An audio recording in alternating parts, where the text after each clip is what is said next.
Funtsean, zer da kapitalismo humanizatu hori, nola baita edo gizarte estatua? Bueno, bigarren mundu gerratik aurrera, hain zuzen ere kapitalismoaren negozioa bermatzeko, garatuko dira horrelako gauza batzu. Ia Europako herrialde guztietan, Europa, mendebaldeko Europa zen. Zerbitzu publikoak, doainekoak eta unibertsalak, hezkuntza, osasuna, publikoa, unibertsala, denontzako eta doainekoa. Guk ezagutu dugun, Osakidetza eta eskola publikoa. Babes soziala, prestazio sistemak ez ziren existitzen. Errepublika garaian, 2009 adibidez, ELA sindikatu bat zen, baina sindikatuak eskintzen zuen babes hori. Sindikatu bat zeukan langabezi prestazioak edo istripu prestazioak afiliatuentzako. Ze seguridade sozialik ez zeon, eta ez zituen horrelako prestaziorik ematen. Beste sindikatuk ebein noski, UGT edo zeudenak edo CNT lo que sea. Hau da, antikarrera, babes soziala estatuak emango du. Prestazio sistema, jubilazio zeak, orfandad, biudedad, arrakontasuna, eta gauza guztiak. Eta gainerako zerbitzu sozialak. Zer emango du ongizate estatuak? Bigarren mundu gerratik aurrera? Lan munduaren babesa. Eta babes individuala zein kolektiboa. Hau da, norbanakoaren lan legeria, Espainien Estatuto de los Trabajadores ezagutzen dena, hau da, badago lege bat, babesten duena langilea. Ezin da, lanaldia horrelakoa izan behar du, ez dakizen bat, deskansoa izan behar dezun, ez dakizen bat, despiditzeko horrelako balditzak eman behar dira. Lan kontratu egiteko horrelako balditza, hau da, lanaren zuzenbide babesle bat. Eta negoziazio kolektiboa, hitzarmen kolektiboa, konbenio kolektiboak langileentzako. Zu metalen zaude, metalen badago gutxieneko, legezko gutxienekoa mejoratzen duen horrelako lan baldintza batzuk eta dut beste. Eta azkenik, hemen oso ondo ingletaren kasuan oso garbi ikusten da, ekonomiaren sektore estrategikoak estatuaren esku gelditzen dira. Hau da, elektrizidadea, transporte publikoa, urak, hau da, jendearen bizi baldintzatan garrantzia handia dauzkaten gauzak publikoak behar duten izan. Telefonia, garraio, trenak, gauza guzti horiek estatuaren esku daude eta merkeak dira, edo nahiko merkeak dira. Eta kontua da eta nola finantziatzen da. Eta oso bestia da. Eta etxe hon aurretik. Modu bakarra dago, edo ezagutu da, guzti hau finantziatzeko. Ez dago sekete hori. Joder, soldatak handituz. Barkatu, oain, ja, galdutan.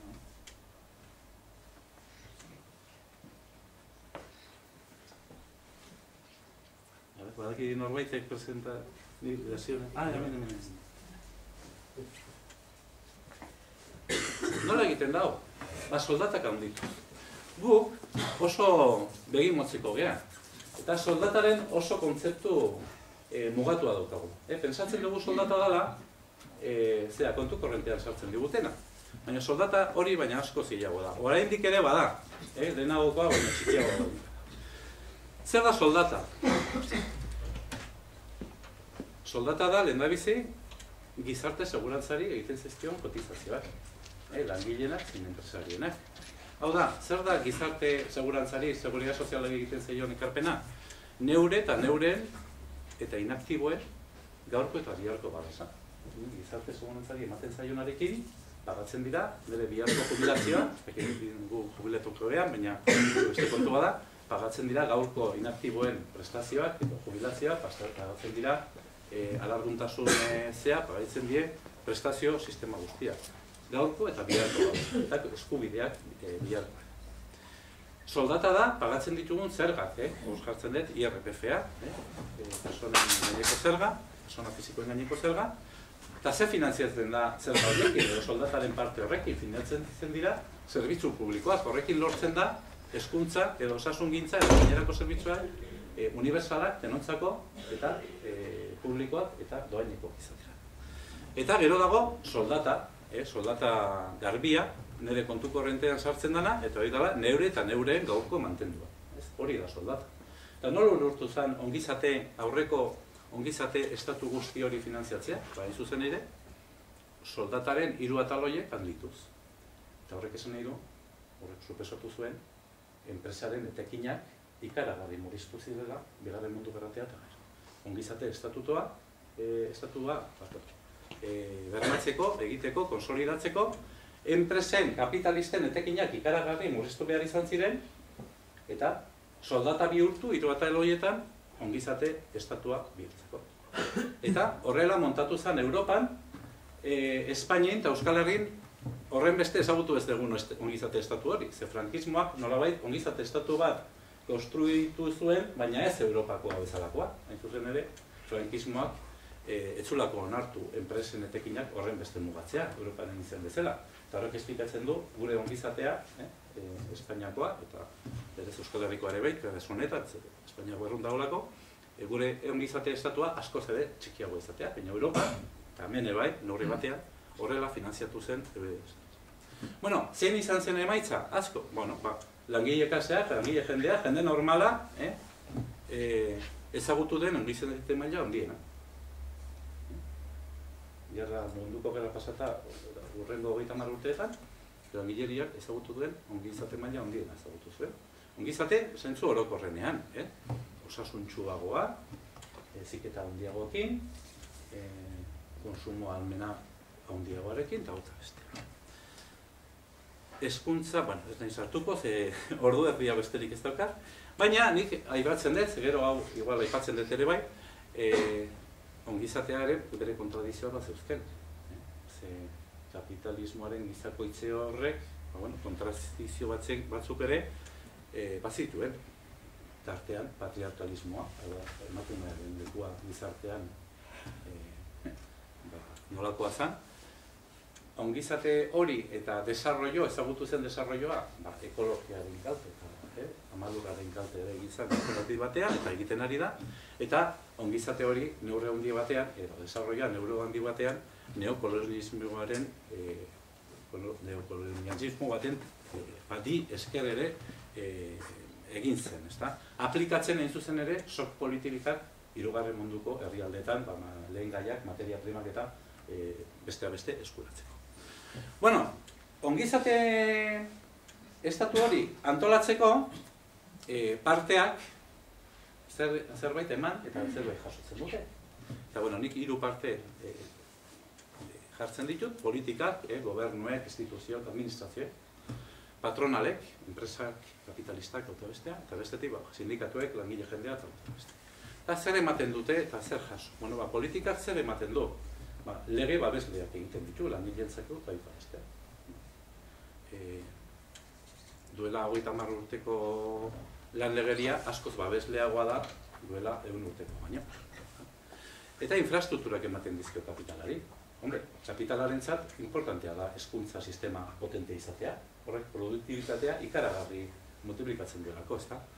Edo transporteak, edo trenak, edo karreterak, hori importanteak dira, kapitala jasotzen du infrastrukturatan asko, nahiz eta garestiak izan. Zer jasotzen du politikak? Egonkortasuna eta zilegitasuna, hau da, babesa ematen duen politikak langile jendearen artean zilegitasuna lortzen du. Nahiz eta kapitalista izan. Patronalek zer ematen dute? Esan dugu, zerga oso handiak pagatu behar izan zituzten. Eta errespetua langilei, lan legeria asko zebe babesle gauza zalako, eta etzan posible aurreko fasean baino hainbeste espotatzea, espotatzen zan, baina ezin hainbeste. Zer jasotzen dute truken patronalek? Oso importantea da. Bake soziala eta produktibitatea. Naomi Kleinek esan do, zenbat greba egon ziren gure Errepublika garaian, eta zenbat greba egon ziren gertuko urteetan. Bake soziala. Ongizatea baldin badago, greba konfliktibitate gutxiago dago, eta produktibitate gehiago, langilea beste ezeketa hobeago daukatenean, eta daukatelako, eta osasuntxo daudelako, osasun sistema funtzionatzen duelako. Eta sindikatuen langileek zer ematen dute? Ematen dute bake soziala, eta ematen dute kapitalismoaren onarpena. Ze langile klasearen duela 60 urteko referentzia etzan kapitalismo gizakoitua, humanizatua, baizik eta sozialismoa. Gero esplikatu dira. Eta zer jasotzen du langile jendea? Jasotzen du babes soziala, jasotzen du enplegu osoa, eta jasotzen du hazkunde ikaragarria. Un paradigma. Bueno, paradigma horren, berri horren balore nagusiak, hau da, Bigarren Mundu Gerratia eta gero, eszepzio frankista horrekin, guri tokatu zaigu. Gauza kolektiboak, publikoaren indarra, fiskalitatea, enplegu osoa, gizarte kohesioa, sektore publiko indartsua, erreferentzia. Baina, ongizate estatu hori, parte batean ezagutu dugun ongizate estatu hori, edo oraindik esaten dugu herrialde nordikoetan, Suedian, Noruegan eta ezagutzen dugana, ze izan zen, konpromiso bat, ala talka bat.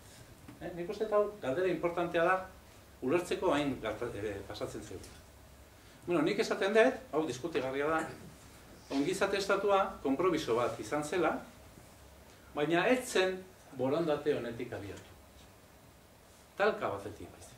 Niretzako, eta hau da nire gako interpretatiboa, eta hau diskutitu daiteke, baina ni nola sozialista naizen, nik horrela interpretatzen dut. Langile jendeantzeko erreferente nagusia sozialismoa zen. Hau da, jabetza pribatuaren abolizioa. Hau da, proletargoaren diktadura, gizarte komunista.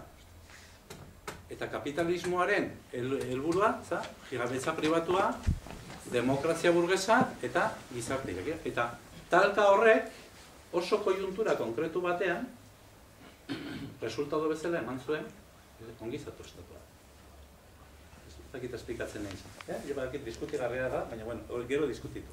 Edo, Txirrita Bersolariak esan zuen bezala, foruak eta galdu zirenean, aurreko mendean, oso polita egin zuen, foru eguruz, asko egin zituen, eta esan zuten, Espainiako estatuari begira esan zuen, errespetua gordetu zuten beldurtzira den artean. Zergatik sortu zen ongizate estatua?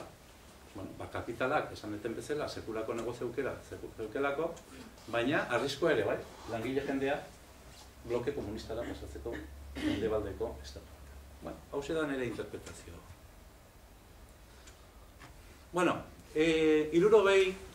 Hirurogeita hamarkadetan krisia hasten da. Krisi ideologikoa, krisi ekonomiko edo produktibo bat, ez nahi sartuko, neurri batean bideoan esplikatu da.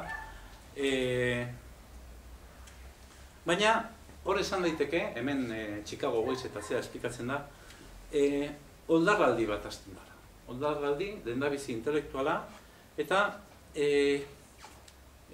gero politikoa, zein ekonomikoa, zein kapitalista. Hau da, lehendabizi Milton Friedman eta bere Chicagoeko eskola, eta gero Reagan eta Thatcher ikusi egun bezala, Pinocheten golpea eta beste herrialdetan beste oso azkar noa sentitzen dut, baina hor zer planteatzen ari da. Ez, bada, hau oso bestia da. Eta minke kapitalaren etekinak handitu behar dira. Langile klaseak jaso duen boterea murriztu beharra dago. Eta bestelako baloreak inposatu behar dira gizartea. Eta oldarraldi hori zertan datza? Lehen esplikatu duten eskema, guztiz kontrakoa. Zer egin behar da? Etekinak eta handitzeko, soldatak eta murriztu behar dira. Eta zer soldatak? Soldataren kapitulu atal guztia. Ez bakarrik kontu korrentean jasotzen duguna. Ziurraski, gehien murriztu dana ez da gure boltsikoan sartu dana, baizik ez da beste bi elementuak. Hau da, oin ere pasatzen ari da, ni duela 20 urte nago behindik, baina iruditzen zaigu, kontu korrentea ikutzen ez diguten bitartean, ez dagoela krisirik. Krisia nik hor kokatzen dut, ez orain, duela 30 urte kokatzen dut, duela 30 urteetik onera, soldatak ikaragarri murrizten ari direlako. Bai, prestazioak guztitzen direlako eta kotizazioak ikaragarri guztitzen eritu direlako, zergak ikaragarri gutxitu direlako, ez naiz oraingo krisia zari, da 20 urtetik onera esaten ari naiz, eta soldatak erlatiboki ikaragarri mugitu direlako. Eta etekinak ikaragarri mugitu. Hemen dokazue tabla bat, hor jartzen du, ez dakite ondo lertzen da, esplikatzen du. ¿Cuál es el peso, soldaten pisua aberastasunean? Eta hor esaten du. Duela, 2009, Espainiako kasuan, 2009 urtean, Espainiako langileen soldatak suposatzen zuten aberastasun osoaren 67. Euneko 67, bai? Bai, esplikatzen? PIB da, herrialde baten aberastasuna neurtzen duen neurgai. Eta 2006an, hau da, justo oraingo krisia hasi baino lehen, bai? Soldatak suposatzen zuten aberastasunaren zenbat puntu gutxigo? 13 puntu gutxigo. Naiz eta langilegoa ikaragarria handitu. Zeren hemen, ni ez naiz ondo goratzen, egongo ziren Espainien 11 milioi inguru soldatapeko langile, eta hemen, Aznarren garaian, 18 milioi langile. Hau da, 7 milioi langile gehiago, aberastasunaren parte txikiago bat banatzen zuten eanak. Bai, esplikatzen naiz. Eta hori, oraingo krisia, hasi baino lehen, 2006. Bai? Hau da, oldarraldi neoliberal hori, Naomi Kleinek eta esplikatzen duena, ikaragarri funtzionatu du. Krisia hau hasi baino lehen. Zini oraingo krisia, oraingo krisia, ikusiko dugu zer. Eta, nola lortu da hori? Esplikatu deten barne produktu gordinaren zea hori, banaketa hori, aberastasunaren banaketa hori. Banatu da, noski, soldaten 3 atalak gutxituz, baina zergatik lortu da. Nire tesia da, eta ere, diskutitu dezakegu dela, Bigarren Mundu Gerra bukatuta gero eman ziren baldintzak ez direlako gehiago ematen. Alde batetik, Sobiet Batasunaren gainbehera efektiboa, ekonomiko, politikoa, eta ja bukaera gero, ez? Baina baita ere simbolikoa. Sekulako kontzientziazioen, baita ere, ezkerreko partiduetan, bloke sibiotikoa, giza eskubidean ikuspuntutik eta gauta bestea, hori etze bilela.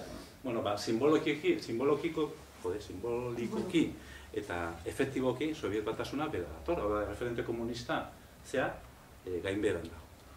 Langile mugimendua zer esan dugu, 30 urtez, zer eman zion patronalari? Bake soziala, esan dugu, ez da?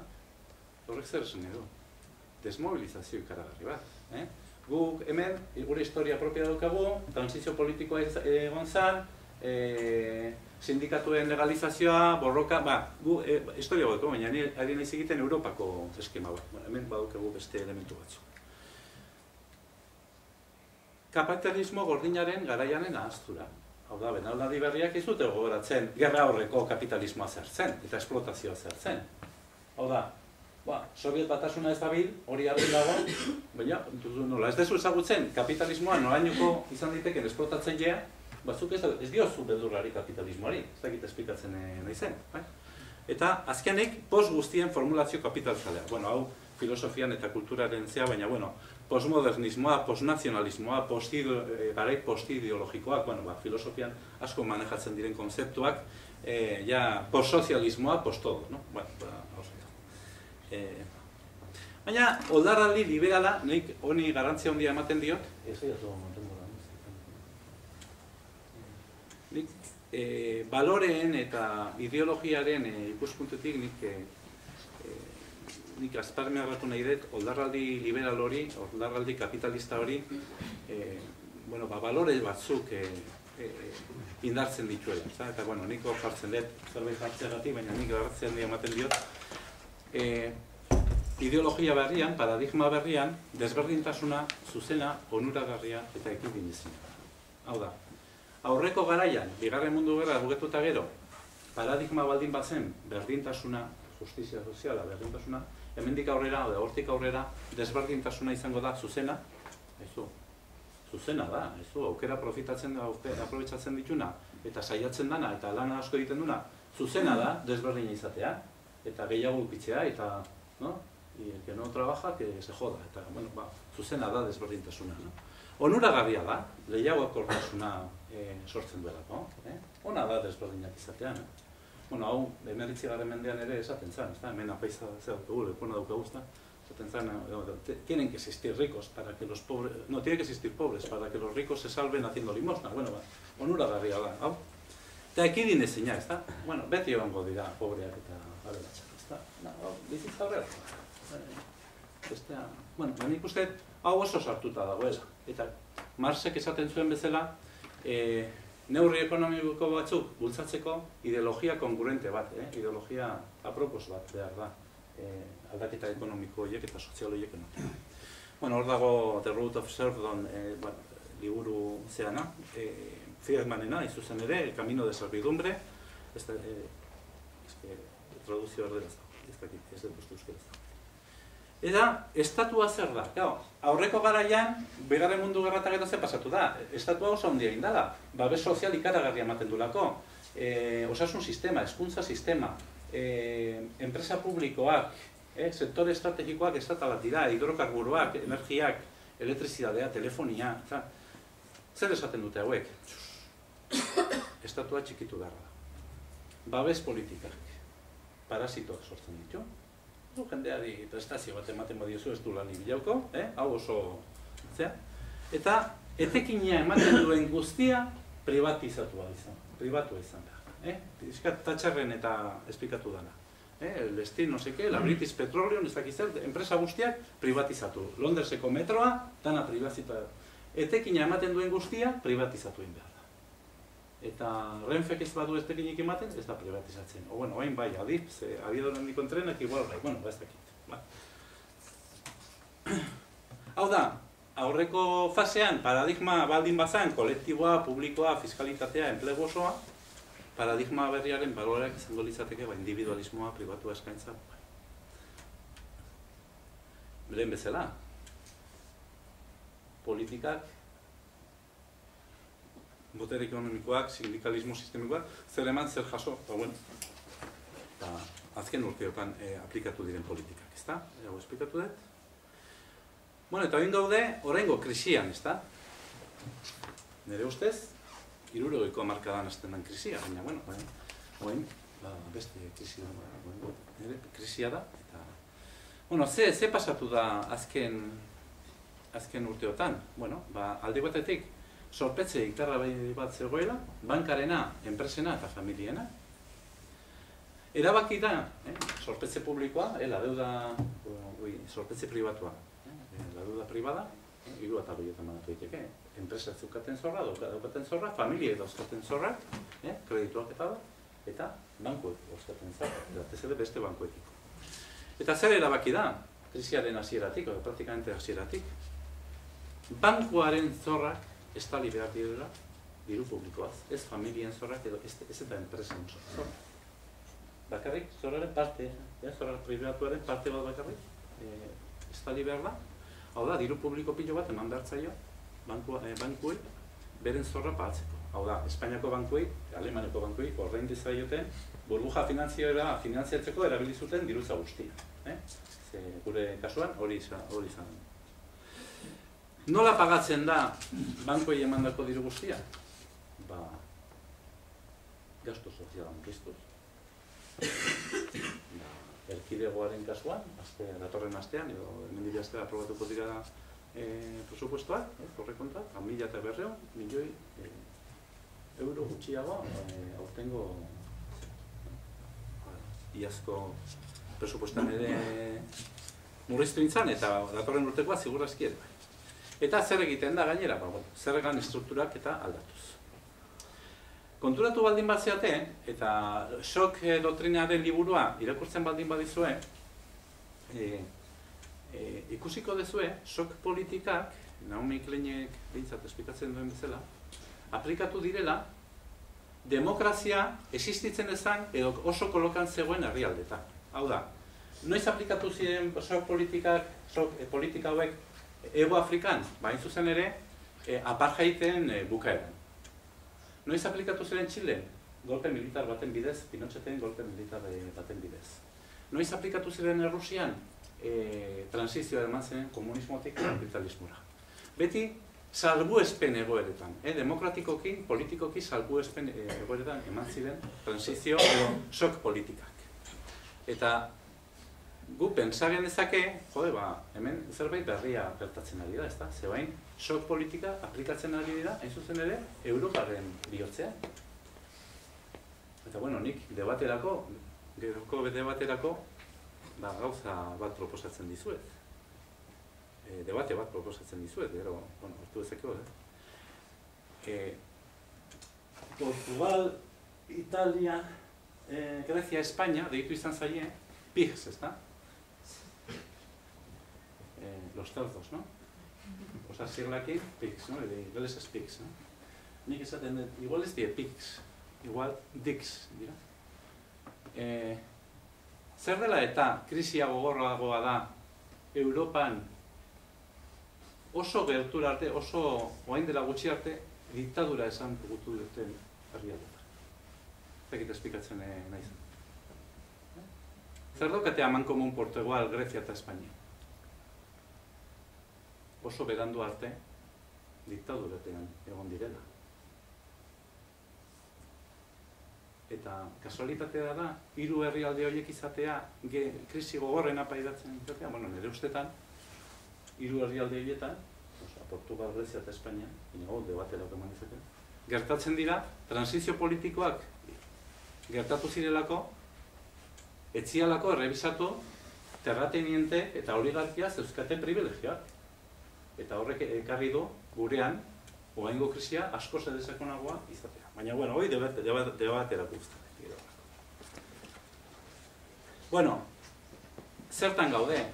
Shock politiken aplikazio betean gaude, eta, bueno, hor dago, pixkatzen, Naomi Kleinen tesia, ezta? Lehen ikusi dugun bideoaren tesia. Tesia zein da, erresumituz, kapitalismoak, krisiak eta hondamendiak profitatzen ditu. Batzutan ere bai, igual, provokatzen ditu. Krisiak izan ditezke naturalak, tsunami bat, edo New Orleanseko zea horiek, edo ekonomikoak, oengoa bezala, edo politikoa, golpe militar bat. Bueno, krisia edo Ego Afrikan transizio bat, eskubide sozial eta politikoen errebildaketena, beltzen aldetik, ezta? Bueno, kapitalismoak aprobetxatzen ditu krisiak eta hondamendiak egoera normal batean ezartzeko zailak izango ziren shock politikak inposatzen. Zer gertatzen zaigu alor personalean shocken gaudenean? Ni dibortziatu egiten naiz. Edo nire emaztea hil egiten da. Zer gertatzen zaigu? Shock egoeran nago. Zer esan dugu shock? Momentu horretan, ni naizela askoz ere manipulableagoa. Ni naizela askoz ere ahulagoa. Eta edozein, ni goratzen naiz lehen asko sufritzen nuen bizkarretik, hernia diskatuan duken, eta ni oso persona razionala naiz. Eta bakarrik medikuntza tradizionalea juten nintzen. Baina hernia diskalekin egon nintzenen, ni brujo guztia bizitatu nituen. Oda, nire kerentzia guztiak, zer da hori? Errea esaten den bezala, te agarras a un clavo ardiendo, zu sok egoeran, izorratuta zaudenean, te agarras a lo que sea. Eta edozein gauza izan daiteke niretzako soluzio bide. Tesia liburuaren zein da, egoera normal batean, ezartzeko, inposatzeko zailak izango ziren politikak, inposatzen dira. Hau da, herriak, herrialdeak, komunitateak manipulableago diren momentuan, inposatzen zaizkile, soluzio bezala, botere ekonomikoari interesatzen zaizkion politika. Bai? Bueno, hor jasota dauzket, jende importantea esan dako. 2007 eta 2009 artean nik harrapatutako deklarazioak. Hay que refundar el sistema, hay que terminar con la desregulación de los mercados, hay que controlar la proliferación de un capitalismo financiero basado en la especulación, hay que poner tasas a las transacciones financieras, hay que acabar con los paraísos fiscales, poner coto a la codicia, recuperar la intervención pública, códigos de conducta ética. Ez dira apaizek edo ez dakit zeinek esan dako gauza. Obama, Sarkozy, Zapatero eta Brown, Gordon Brownek esan dako hitzak. 2007-tik 2009. Hau da, 2007-tik 2009-ra, inorri ez zitzaion okurritu ere egiten esatea krisiaren jatorria eta irtenbidea lan baldintza zirela, hitzarmen kolektiboak, babes soziala, zerbitzu publikoak, osasungintza, hezkuntza. Inorez zitzaion okurritzen duela 4 urte, esatea, hoi ez ziela arazoa, hoi ez ziela krisiaren, eta krisiatik ateratzeko hori murriztu behar zen. Inork ez zuen horrelakorik esaten. Baina nahiko izan da, langabeziak eta pobreziak sorturiko sok egoera, neurri guzti horiek aplikatzeko. Lan baldintzak reforma laboralen bidez gutxitzeko, zerbitzu publikoak murrizteko, eta ezagutzen nahi gehan politiko guzti horiek inposatzeko. Horrek zer esan nahi du? Asko luzatzen nahi? Zertarako pesade? Zer esan nahi du? Diskurso politikoak entzuten baldin baditu ze, hitz egiten da krisiaz batxe bat bezala. Hau da, egoera normal bat zeon, euskal ez da normala, baina, bueno, egoera normal bat zeon, orain batxe baten gaude, diskutitzen da, noaino den batxea, eta diskutitzen da, zenbat denbora behartu dugun ateatzeko, ezta? Hau da, ze sakonera eta zen luzera izango du. Pues hay brotes verdes y tal, o no hay y tal. Oso ondo. Eta diskutitzen da, oso gaizki daude, bueno, ez gaude ingaizki, baina, hitz egiten da, etorkizuneko normalidadea, aurreko normalidadea, bezalakoa, izango bada bezala, ez dakit espikatzen naizen. Normalidadea zegoen, oain kresin gare, baina etorriko da berriz normalidadea. Ez. Ez que shock politikak ez dira hortarako aplikatzen. Shock politikak aplikatzen dira, bigarren normalidadea, lehengo normalidadea baino asko ze bela neoteko. Langile klasearen, o langile jendearen, o klases populares, o nahi zuten bezala, ikuspuntutik.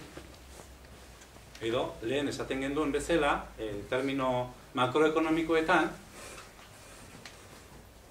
oain, 2006-en, langile jendearen parte hartzea beraztasunean, 154ko baldin bat zen, urrengo normalidadea 40koa izatea. Hortarako aplikatzen dira shock politikak. Urrengo normalidadea guretzako okerragoa izateko aplikatzen dira. Bai, esplikatzen naiz? Orduan, krisia ez da batxe bat. Edo, krisia batxe bat da, aprobetxatzen nahi dana beste normalidadea aurkitzeko. Ez aurreko normalidadea bihurtzeko. Aurrekoa normala baldin bazan. Niretzako ere, aurrekoa ez da normala, baina, bueno, hori beste kontua. Orduan, niretzako, oraingo krisia, benetako krisia baldin bada, bueltatu bergea, bigarren munduko gerra bukatu zen momentu da. Esan nire ideologikoki. Oda nire proposamena. Shock kapitalismoa, jabetza pribatua, gutxiengo baten esku, muturreraino, ustea baldin badejo, demokraziaren kalitatearen galera ikarrigarria baldin badakar, eta gizartea pobretzea baldin badijo, kapitalismoa nahi ez dugunok, nola pentsatu behar dugu sozialismo. Nik esan dut, diskutigarria da, ongizate estatua izan zala, talka baten erresultatua. Muturreko kapitalismoa eta muturreko sozialismoa. Eta bain, kapitalismoa muturren dago berriz. Eta orduan, gure bandera zein izan behar du, ongizate estatua? Esplikatzen ez? Zein izan behar duen gure bandera? Nik uste, debate ideologikoa potentu.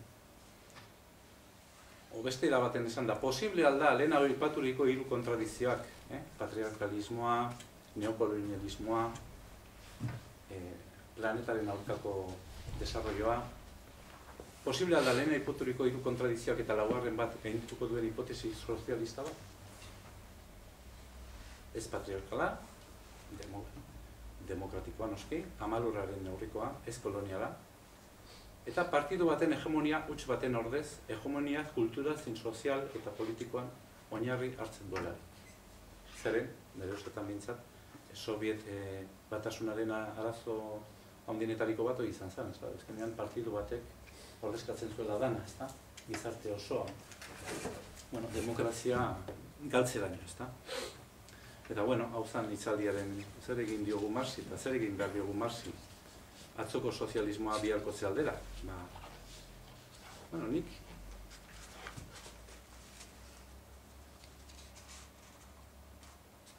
lehenengo hau bintzat komentatuko dut, eta nokin bukatzen.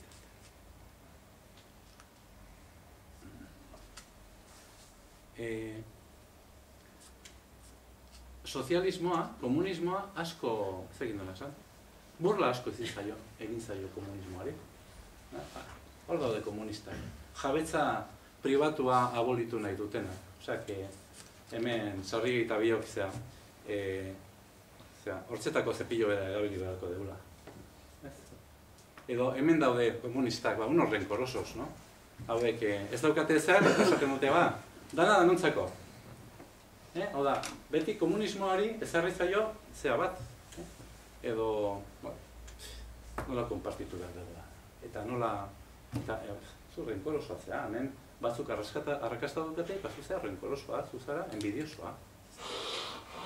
Eta nik uste ez, konbentzituta nago, jabetza pribatuaren abolizioaren bandera oso gaurko gara, eta gaurkotu egin daitekela. Ze jabetza pribatuaren abolizioa ez du esan nahi nik ezin dezela liburu bat euki edo hortzetako zepilo bat euki. Zeren nik liburu batekin, etxe batekin edo hortzetako zepiloarekin nik ezin dut inor zapaldu. Nik ezin dut inor esplotatu boligrafo bat eukitzeatik. Agian, gaur, bandera hori rekuperatu beharkoen duken esateko, edozein persona, herri, edo ondasun naturala zapaltzeko erabil daitekeen tresna oro jabetza komunitarioa. Eta komunitario izan daiteke gauz asko, publiko, demokratiko, errekoi, behar dute izan.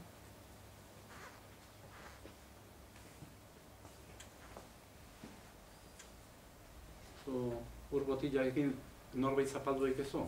Radizo ez hola botatzen ez, ezta? Hau ez da arazoa. Baina ura igual arazoa da, ezta? Pentsa Israelen, Sirian edo Palestinan uraren arazoa zer da, eta jendea zapaltzeko edo ez erabiltzen da. Ura, zein behar dugu, privatizatu? Arma? Eta tresna, produzitzeko tresna, zapaltzeko erabiltzen badira, eta gure DNA-aren informazioa, eta osasun gintza, igual, bandera hau rekuperatu daiteke, ezta? Ze ikusten ari garena da, privatizazioak, nire ustetan bintzat, garbi da, zapalkuntza, ezta? Eta igual, jabetza pribatuaren konsiderazioa, gurean, aldatu behar. Bueno, nik horrela ikusten dut. Krisia, horrela ikusten dut ongizate estatua, eta horrela ikusten dut desmontatzen ari diren, ongizate estatua. Eta hori esan da, baina ez da behidaratu.